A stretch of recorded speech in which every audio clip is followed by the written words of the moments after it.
This is a mess held together by duct tape and willpower, yet somehow she lives. Let's talk about deformers. I've been asked about deformer hierarchies quite a lot of times, but I've always put it off because I've never been quite sure how to explain it.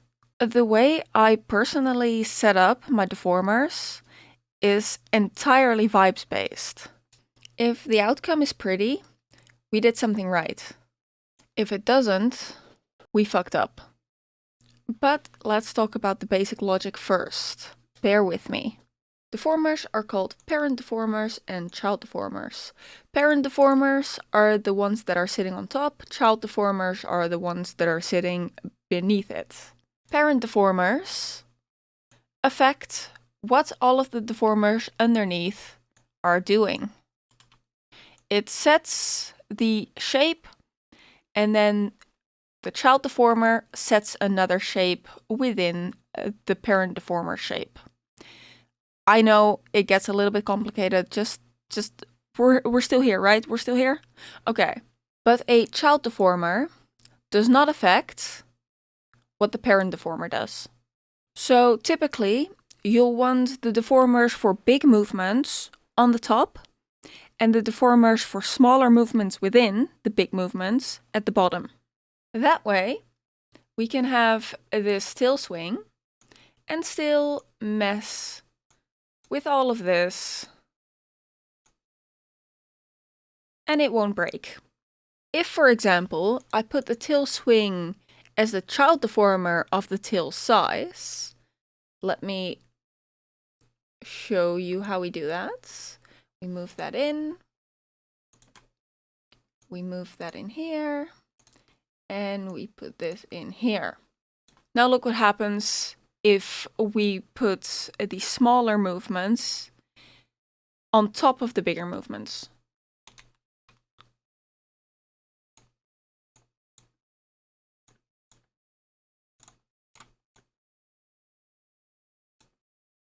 Strange, right? Now, this is highly specific. For most human models, and I will take my own as an example, not a great example because she has a lot of deformers that you probably don't need to worry about. But taking her as an example, most of the things I did here do not matter. Breath has to be on top. Obviously, you want her to keep breathing when she's moving around, right?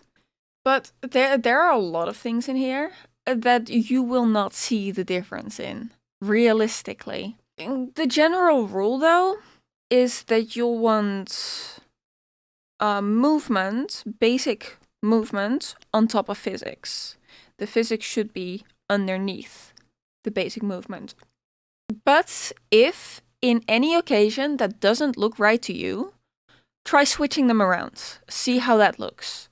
That might solve your problem. Now, I also want to address rotation deformers.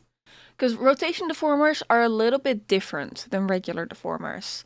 As in, they make a very, very clean rotation, right? However, if you put a deformer on top of a rotation deformer, and you want to deform the parent deformer with a rotation deformer as the child, you cannot do it. The rotation deformer locks the shape in. So if you want to deform something underneath, you'll have to create a child deformer underneath the rotation deformer and deform it that way. Rotation deformers are also extremely useful for locking things in place that you simply do not want to deform with the parent deformer. So there is a situational use for that as well. For example, there's quite a lot of hip deformation on this, right? But I did not want the keychain to get deformed with the hips, because it should be sitting on top. So the rotation deformer is very, very good at just keeping that in place while still being able to move with the location of the hips relatively. The deformer hierarchy also largely depends on what you're doing. For shoulder breadth, for example, I obviously want to take the shoulders, which would include the torso and the arms. Which means both the torso and the arms need to be within the shoulders deformer, which puts the shoulders on top of both of those. Kind of using the deformers to keep them together. And for the most part, that order is non-consequential. It does not matter that much. Unless you're making very precise, very big movements. The order is usually very lenient. Now, here's a few tips that I can give. So, when utilizing parent and child deformers, you can do physics with the parent deformer, and then do extra physics with the child deformer to make it go even further out. And that way the physics will be a lot more pronounced. Personally, I keep those on separate parameters so that I can tweak it in the physics settings.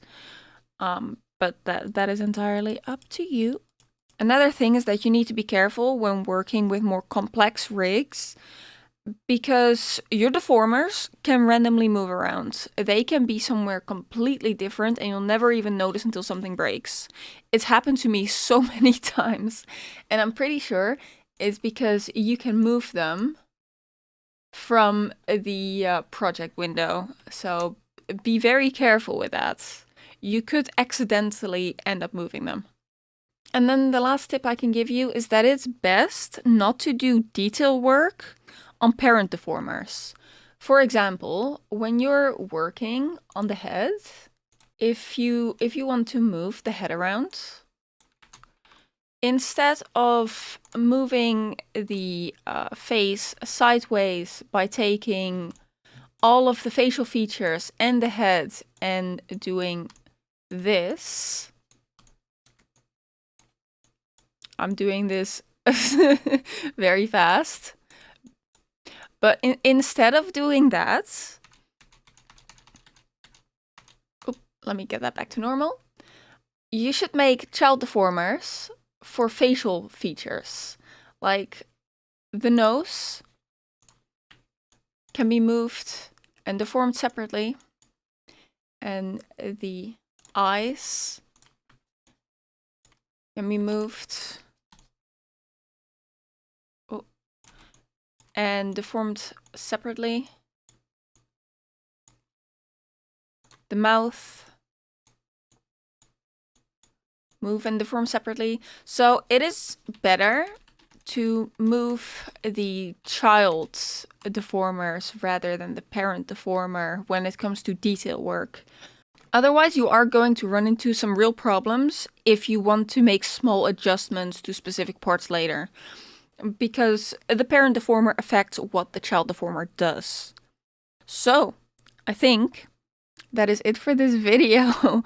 I hope it helped. If I forgot to mention anything, if you have any questions, please do leave it in the comments below. And I think that was it for my simple explanation to deformers in Live2D. So yeah, hope it helped, and I will see you next time. Bye guys!